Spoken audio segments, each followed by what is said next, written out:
So I tried to get his ball from him.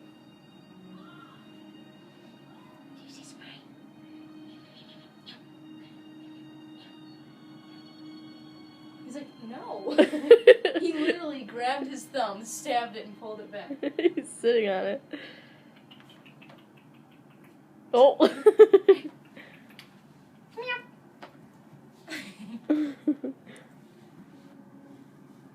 He lost it.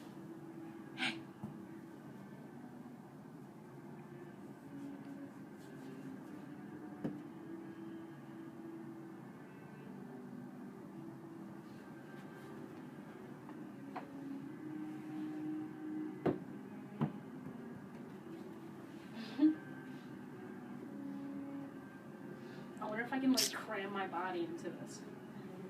But I don't want to stretch.